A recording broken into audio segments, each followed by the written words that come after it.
What's up, YouTube? This is come across my mind, right? I know we're a bad team right now. We're 1-4. Giants got spanked by the Dolphins by 15 points. I mean, the defense played well. Yes, the defense played well. The offense been putrid. It's been putrid for like five games already. They've been putrid. I mean, we have a lot of injuries to our offensive line. I mean, that's no excuse there. I mean, they should have a better performance. But every time with this organization, things are going good. When bad things going bad, they go bad, right? When bad things going to good, Giants have some way to mess it up as far as um firing head coaches, firing GMs, making because they're making bad decisions.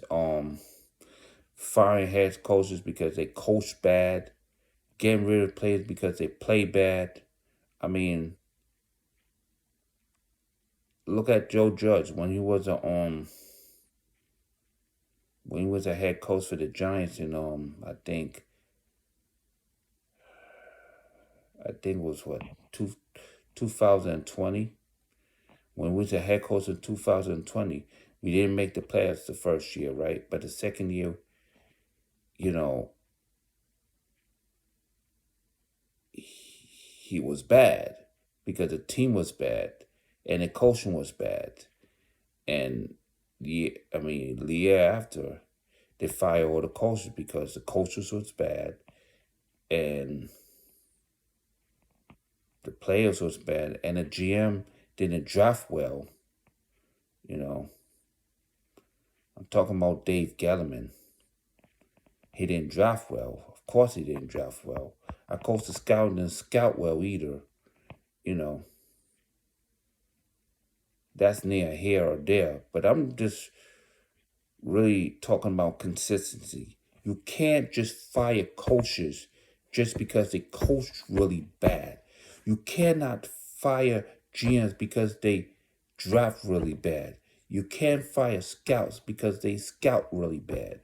You have to understand, this is the second year of the rebuild. Of course, fans gonna say that we rebuilding for years, right? We rebuilding for years and stuff like that. But if you, I guarantee you, if you fire this coaching staff and the front office, if you really fire them, and then having a whole new regime, and then be good and then be bad the next year, it's not going to work. That means there's going to be inconsistencies in between there, right? We need to be bad to be good, which means we need to keep the same coaching staff. We need to keep the same players. We could get rid of some of the players, yes. Let's get rid of some of the players and get new, fresh bodies in here so we can have better players, yes. But you have to understand, this is a second year of the rebuild, and fans want to just rush, fire the head coach, fire the front office because the coaches have been coaching bad, the players been playing bad, and the GM's been scouting bad, been drafting bad, and all of that. No, I'm not going to allow this to happen. What I'm going to allow to happen is have consistency. Entertainers said it the best. We must have consistency on this team. The inconsistencies by firing head coaches, getting rid of players that on the rise, and getting rid of players that going to be on the rise, it's unacceptable. You can't do that. This is what happened to the organization. Look at Pat Sherbert. You know, give him credit for Daniel Jones. Daniel Jones played good for his first season, but the last few years, they didn't have good products around him because they've been drafting so bad. Dave Gettleman drafted players so bad. He had one good draft, which is 2020. 2018, 19. 21, they were bad drafts. And he put gasoline on the fire. Jerry's had a bad draft too. But, I mean, Dave Gettleman drafted good players like Andrew Thomas, Xavier McKinney, and all that. But, you know, Dave Gettleman wasn't it. And now you want to fire Joe Shane because Joe Shane had a bad draft. No, Joe Shane had a good draft. He had a good draft last year. He had a good draft this year. And most of these players are paying impact, with the exception of Evan Neal. I know he's trash. I know he's going to be a bust. You know, you can't blame Joe Shane for that. Because, Evan Neal was one of the top offensive tackles in the draft last year. And I know he's not playing like it, but don't kill Joe Shane because of that. Look at Kayvon Thibodeau. He had 4 sacks or 5 sacks in the last 5 games. Kayvon Thibodeau's coming alive, man. Even though Joshua Drew played well against the Arizona Cardinals, he played shitty again for the last, I'll say, two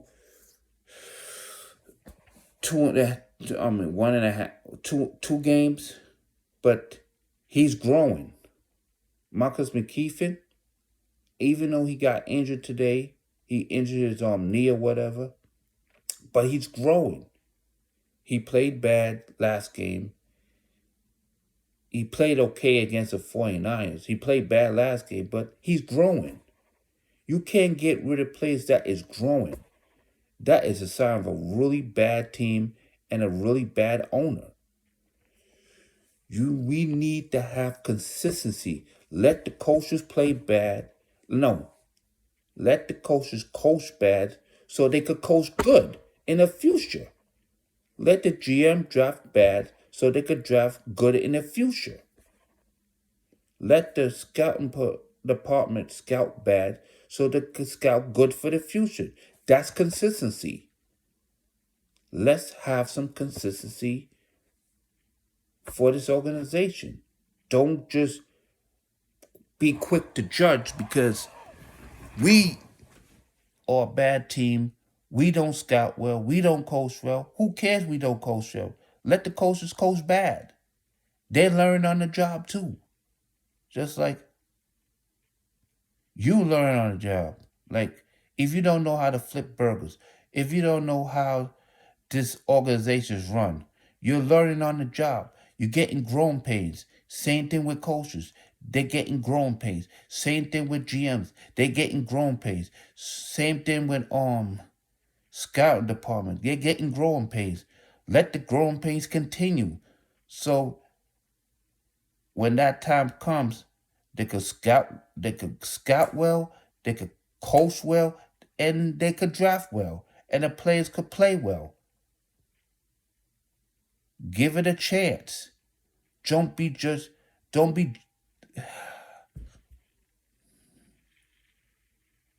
in a rush just to get rid of Joe Shea and Brian Dable. Don't put Brian Dable in a hot seat. He's a good coach. That's why I told Brooklyn Hit Squad, I'm not giving up on the season, even though we may not make the playoffs now.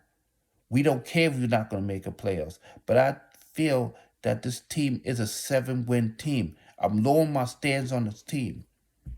Because the reason why is because we're in the second year of a rebuild. Someone told me that we're not in a rebuild just because we made the playoffs. That's baloney. We still in a rebuild because, look, this is Joe Shane's second year. This is Brian Dable's second year. This is Matt Caffer's second year. This is Wick Martindale's second year. Somebody said that this is the reason why Wick Martindale's fired because he blitzed too much. Who cares? He blitzed 9% of the time anyway, and at times he don't even blitz. He played conservative. He played man. Most of the times he played man and he blitz. He don't play soft covers like what's this guy? What's that last defensive coordinator's game we got a few years ago? Back in 2020, 21. It's not Brian Graham. It's something with Patrick. I think it's Patrick Graham. I mean, he likes to play this soft zone, but Wick Martindale, he do not like to play soft zone. He likes to play man, and he likes to blitz. So let the defense have some growing pains. Let the offense have some growing pains. And let's draft a backup right tackle. Let's draft a backup right guard or a left guard. Let's draft a backup left tackle to spell Andrew Thomas. Let's continue to build the offensive line. If we continue to build the offensive line and have consistency, fans won't be so quick to pull the trigger on these front office and firing Brian Dable, firing Joe Shane, firing the whole coaching staff. No, that cannot happen. We have to have consistency. I'm tired of inconsistency. If the coach played bad, you're gonna.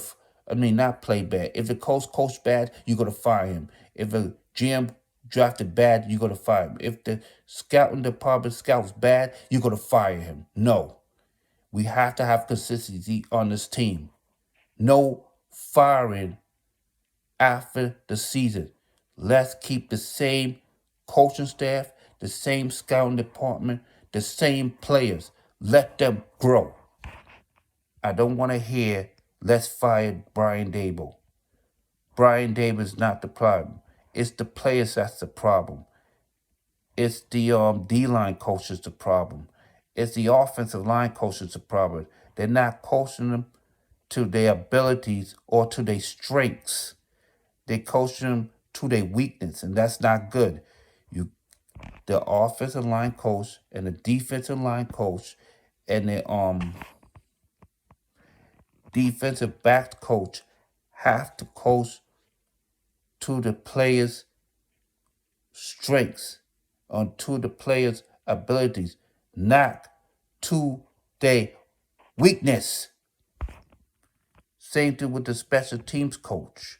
The special teams coach have to coach these players to their strengths and to their abilities, not to their weakness. It's not how you start from an organization. It's how you finish. I'm pissed up with all these fans. Let's get rid of the front office. Let's get rid of the scout department. Let's get rid of the coaches. These are the same coaches that got us to the playoffs last year. These are the same, almost the same exact players who got us to the playoffs, despite not having good wide receiving core. They got us to the playoffs last year. Chill with firing the head coach. Even though we have a 1-4 start, we could still turn around. We have 12 weeks to go to turn this around. Stop the bullshit, Giants fans. Stop the bullshit. Stop saying that we're going to fire the head coaches. We're going to get rid of the players. This team is growing. They're having growing pains. This is the first adversity of this year. Last year, they didn't have a high expectation for this team because that team last year was supposed to be worse. This year, they have high expectation for this team, and this team cannot handle it. Let the growing pains continue. Let them go through these growing pains so when they get better, they won't have to go through these growing pains again. Until then, this is NYG31 signing out.